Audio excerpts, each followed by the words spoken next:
countrymen and my fellow Americans. La Repubblica Americana is on air from Philadelphia, broadcasting worldwide from the cradle of American democracy. Here's Robert Petrone and Michael DePilla. Salve, I'm Rob Petrone. And I'm Mike DePilla.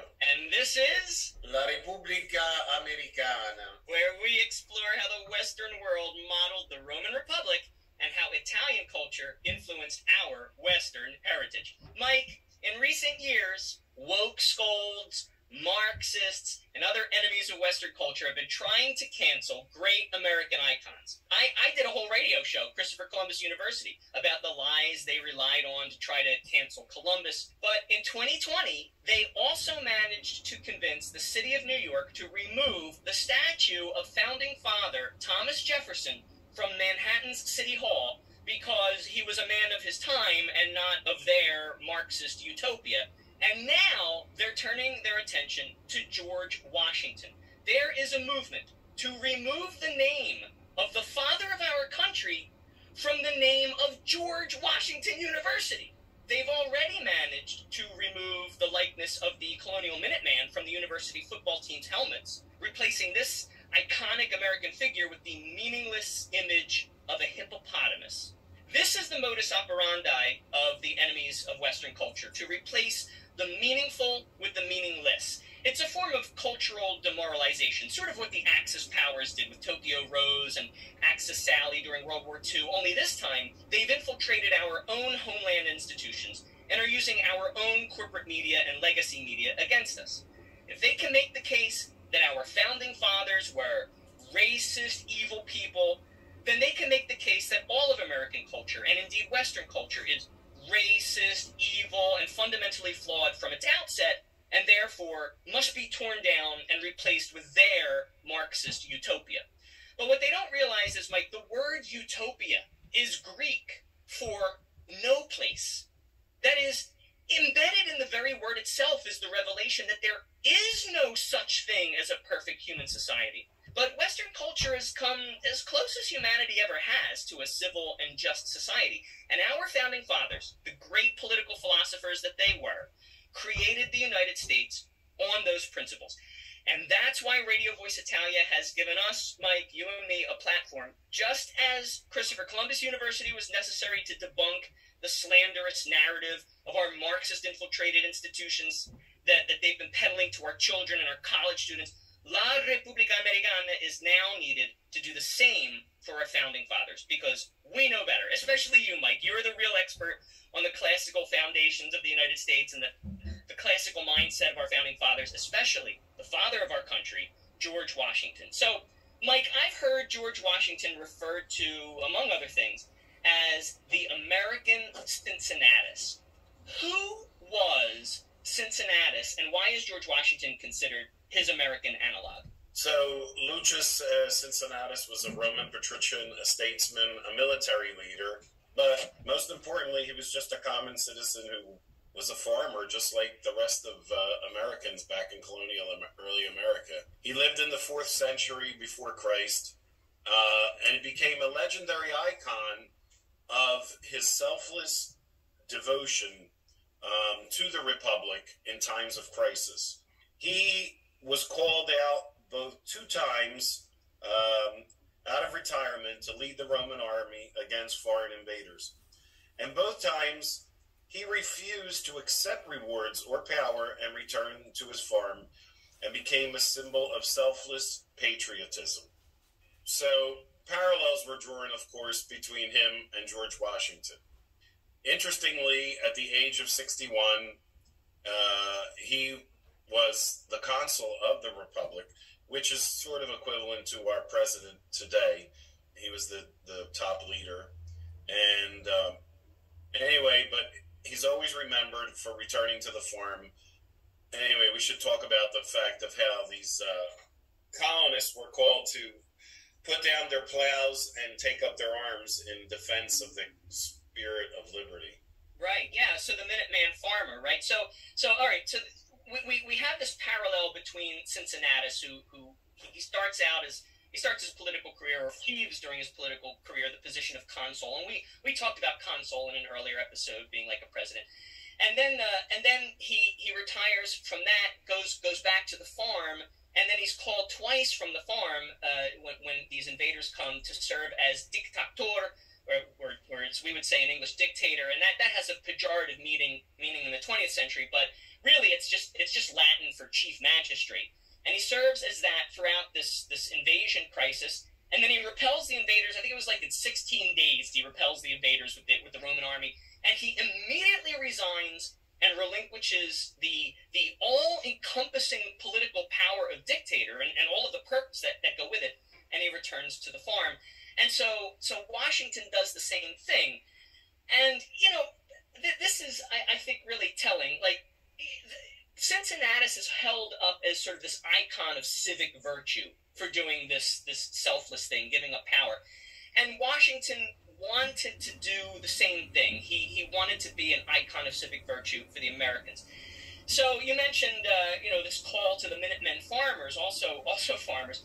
The Minutemen farmers, soldiers of the Revolution, beating their plowshares into swords, and that comes from the biblical verse, "Beat your swords into plowshares," which actually happens at the end of the Revolution. The Minutemen farmers, they imitate Washington. They go back to the farm. They beat their swords into plowshares. That comes from the Old Testament, Isaiah chapter 2, verse 4, where Isaiah says, "God shall judge between the nations and shall decide for many peoples, and they shall beat their swords into plowshares and spears into pruning hooks."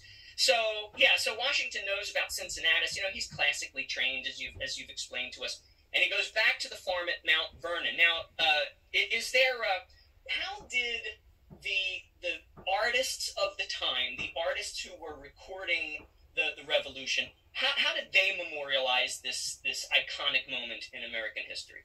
Yeah, so that's a good point, because in Roman terms, this was a great when a battle ended, the Roman general at the time, or whoever he was in charge of the fighting factions, he would turn over power to the Senate. Mm-hmm. And so this moment, when the war ends in 1783, Washington, of course, does go back to his farm, and he also turns over power to Congress, which Congress was headquartered in Philadelphia, but because of the various invasions of the Revolutionary War, they had moved it temporarily to Annapolis. So this moment where he turns over power from the army to the Congress is depicted by the famous artist John Trumbull. Now, Trumbull, interestingly, studied under Benjamin West. He actually went to London and studied under Benjamin West.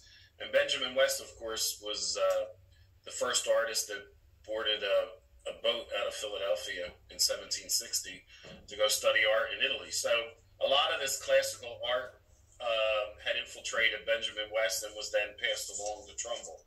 But what Trumbull does, he creates this beautiful painting of George Washington as the general with all of his soldiers, and there's a chair next to Washington with his red cape draped over the chair as he's passing over power back to Congress.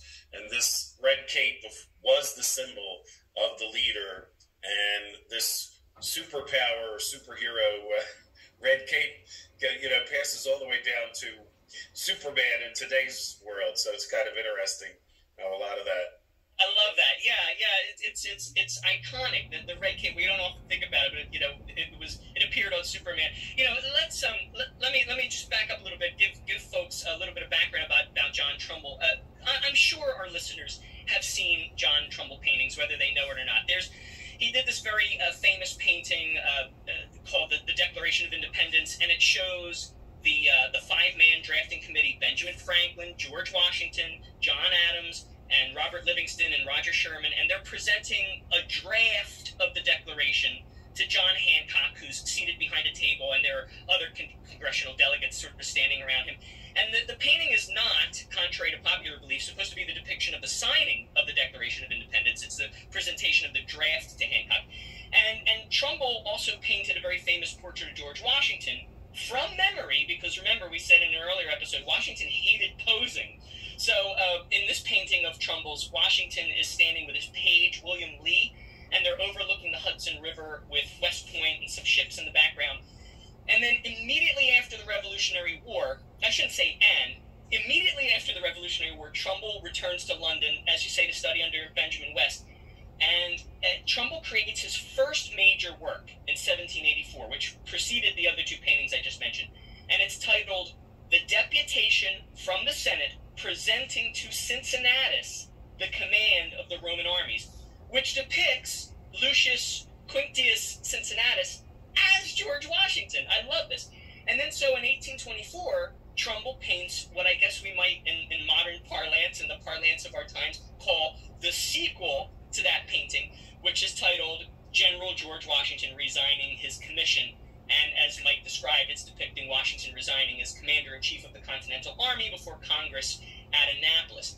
And so there's this red cape, and it's draped over a chair that Washington is standing in front of. And so the red cape, it becomes Superman's cape in later depictions in modern pop culture. Why the red cape? What is the red cape symbolic of, Mike? So red and purple were very difficult tints to create when you were dyeing fabric at the time. So because it was so rare, it was only for leaders, for the leader of the Republic, and usually it was reserved for the consul, like Cincinnatus. But, of course, in biblical terms, this goes on. This is why when they give Jesus the cape, they put him in the purple robe. Right. Similarly. Right, and it was the Romans that did that. They put the robe around. Yeah, I hadn't thought about that. That's a good point. Yeah. So what other features do we see in this painting of Washington resigning his commission? Oh, yeah. So it's interesting. So within the painting, there's also a balcony that's been built. There's actually the Roman columns and the balustrade, and above the balustrade, we see Martha depicted in the balcony. Although she wasn't actually there for the event, but the artist took his liberty to put her in there. That's kind of nice, a little artistic license. Yeah, this action by Washington of resigning his commission and returning to the farm, this was significant for establishing civilian authority over the American military. This is a fundamental principle of the American Democratic Republic. And, here we see a prime example, and this I think is an important point. We see a prime example of the Founding Fathers, in this case Washington, doing their very best to found the nation in civic virtue, much to the contrary of the narrative pushed by modern-day Marxists and other enemies of Western culture that America was founded on these horrible values of slavery and racism. The Founding Fathers actually did their very best to be paragons of civic virtue that they knew every foundling nation needed in its pantheon of historical figures.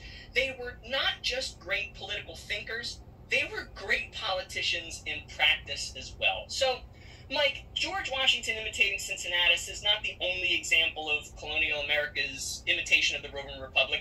If it were, this would be a very short radio show. So tell us about another example. Tell us about Charles Peel and his triumphal Arch of Constantine. Firstly, who was Charles Peel? Yeah, so Charles Peel was actually one of the soldiers that served in the Revolutionary War. He was a young Philadelphian, but he was also an artist.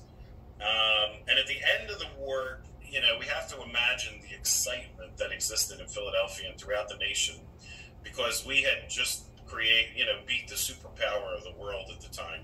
And while the soldiers returned to their farms, they realized that they had to sort of maintain and promote knowledge of what they had just done. So what they did is first of all, they formed this society of Cincinnatus, which still is still in Philadelphia. And basically, 22 of George Washington's officers formed this society just to make sure that they could maintain their liberty in case something would happen. But additionally, Peel goes on to create a triumphal arch. And triumphal arches are interesting in the history of the Romans because they were usually built at the end of a major battle. And in Italy, we have the Arch of Titus, and secondly, there was the Arch of Constantine. And that was from the 300s when Constantine had gone into Jerusalem. And Peel knew about this arch. And so what he does is he recreates the arch in the middle of Market Street. And it spanned the entire width of Market Street, which was a span of 50 feet wide. And he made it 40 feet tall. Now, Peel, of course, was an artist. So this wasn't, people say, well, where is it today? You know? Yeah. Sadly, it wasn't a concrete structure like the ones built by the Romans, which are still standing. Yeah, they really are. Yeah, I've heard it say that the Roman arch is one of the strongest architectural features there is, you know, with that keystone bearing all the weight. It's really an engineering marvel. And so Peel, he's not an engineer, he's not an architect, he's not a mason, he's an artist, a painter, so he builds it out of wood, right?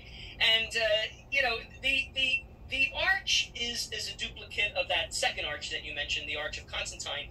And did Constantine's arch, did Constantine's structure have 3 arches? Yes. So they had 3 arches. They had the main arch, and then they had 2 smaller arches. But what's interesting about this arch is that in the spandrels, Peel chose to use the letters of the Roman Empire, or the Roman Republic, which was the Senatus Quid Repubblica, SPQR of Roma. Yeah. And that was replaced in Philadelphia with SPQP, which is kind of interesting. That is very cool. But now, yeah. Go ahead. Peel's arch. Did Peel's arch also have? It also had the 3 arches, right? It had the 3 arches, and then above that, in the balustrade, there was all sorts of art. And of course, once again, we see this scene of Cincinnatus returning to his farm and returning to the plow. So Mike, the 3 arches, what did they represent? The 3 branches of government, the idea of the checks and balances.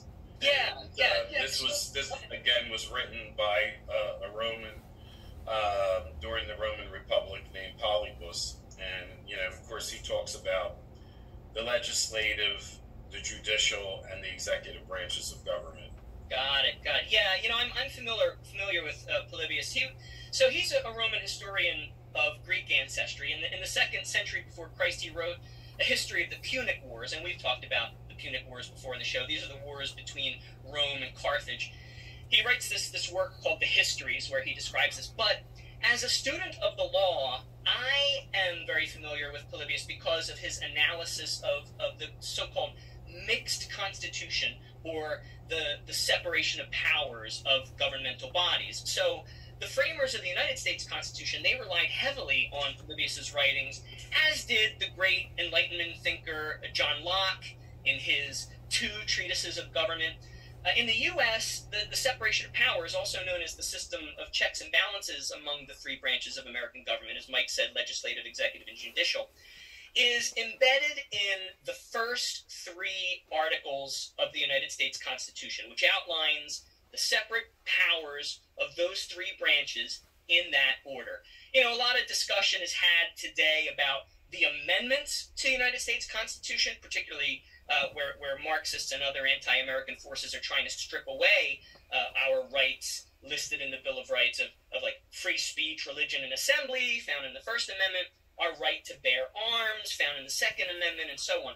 But Polybius's separation of powers and checks and balances is so fundamental to our American democratic republic that this concept is found not in the amendments to the Constitution, but the first 3 articles of the Constitution itself. So that's the 3 arches of Constantine's arch, recreated in Peel's arch. And Mike, you talked about at the top of the pediment, we see Cincinnatus going back to the plow. Peel recreated that scene as well in his arch? Yes, Peel put that in his arch when he drew the painting that was draped over the wooden structure. Now, what was the besides just sort of this symbol of victory? What other purpose did the arch serve, like for the soldiers, for example? Yes. So what was interesting, and again going back to the Roman Republic, the arch was symbolic because obviously anyone who had been in war or anyone who's a former soldier would know this. Obviously, you see a lot of bloodshed and a lot of things that are pretty nasty during war. You know, we have many people unfortunately suffer from post-traumatic stress disorder. But the idea was, as you walked under the arch, you were supposed to forget about all those things that you saw during the war. And again, going back to the plow. Yeah, you know, this is a very kind of like a clever sort of thing. You know, we say today, oh, well, we didn't know about PTSD back in the day. We called it shell shock, you know, and of course the Romans didn't call it shell shock because they didn't have shells. Maybe they called it catapult shock or something. But they did understand this concept that, you know, a soldier returning from the horrors of war is indelibly scarred emotionally, mentally from what he's seen. And so this is like kind of a line in the sand, and it says to the soldier, cross this line, and when you do, leave behind you, as best you can, all of that pain, all of that suffering, so that you can return to your farm, you can return to your family, you can return to your wife and your children more whole, whole to the best that you can. So, all right, so Mike, you hinted to this, that the arch is no longer there because it was made of wood. Tell us what happened to that arch. Yeah, so Charles Peel was not only an artist, but he was quite the showman, and he decided that he wanted to illuminate the arch. So the fabric that he chose was translucent, and so what he does is he ascends to the top of the Robert Morris House, which will become the President's House there at 6th and Market Street. And he descends on a wire from the rooftop to the top of the arch, and he then lights 1,000 lights in this the middle of this arch. Now, we're talking about colonial times, so when you say lights, you mean wax candles? Yes. Yes. Oh, gee, I can see where this is going, so go ahead. Yeah, so, of course, as if the lights weren't enough and the beauty of the translucent arch wasn't enough, we wanted to add fireworks because we're celebrating. This is just like the 4th of July. So, and he's at the top of the arch, you know, lighting everything off and just setting off the fireworks. And sadly, the whole thing catches on fire and burns to the ground. Oh no!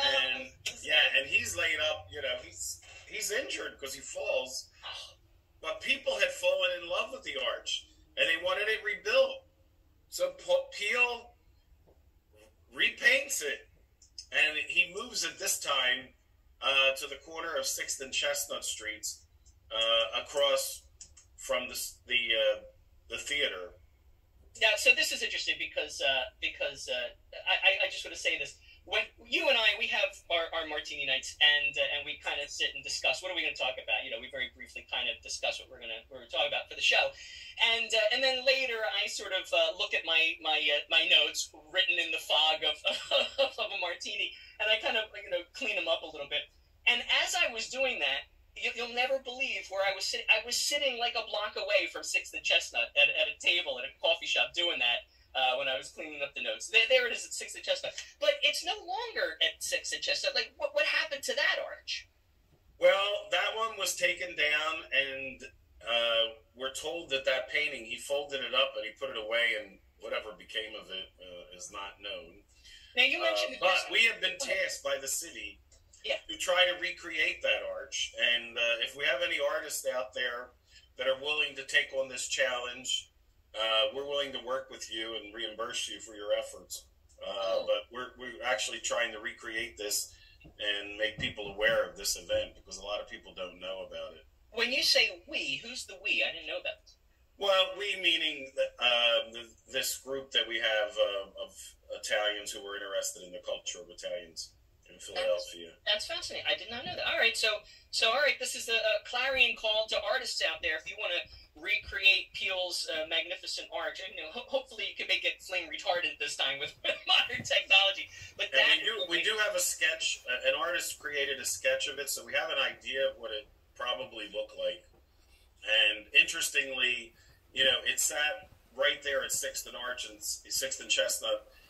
So we had one Roman symbol there, a 6th of the 3 arches, like the arches of Constantine. And next to that, we had Ricketts Circus, which was interestingly nicknamed the Pantheon. I mean, again, this love of Rome, and the Pantheon, of course, was this great Roman temple that had the oculus at the top to let light in. And interestingly, they paralleled the big top to this dome in Rome. That's neat. Now to wrap up, because we don't have a lot of time left.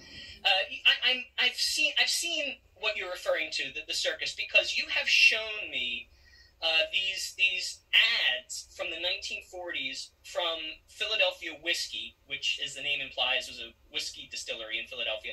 They ran these like 11-inch by 17-inch colorized ads featuring illustrations by 20th century American painter Frank J. Riley of imagery of colonial Philadelphia. Now, and I remember you pointing out the circus to me, and which was called the Pantheon. What other things were featured from colonial images were featured in these Philadelphia whiskey ads? This campaign of Philadelphia whiskey. Oh, there were many things featured, in everything from races, archery, and one other arch was also memorialized. Mm-hmm. And people may wonder, originally the streets of Philadelphia were all named after trees. So Arch and Ray Street were originally named Sassafras and Mulberry. But when they changed the name to Arch, the reason was that when you went down towards the Delaware, Philadelphia sits on a bluff. Mm. So to get down to the river, they had to build an arch over down to the waterway. Mm-hmm. And so there was an arch so you can get from the water's edge up to the top of the bluff. Okay, there you go. So Arch Street is named after that arch. It's not named after Peele's arch or anything like that, or the arch, the Chinese arch. Yeah, sadly, that arch did not get memorialized in the Philadelphia whiskey. No, that's a shame. Philadelphia. Yeah. What's wrong with you guys? I'm a big whiskey fan, Mike. Though I guess of the darker liquors, I'd say bourbon is really my favorite. I never got the sense that you were much of a whiskey guy, though. A reference to whiskey and soda appears in our theme song, so there's that.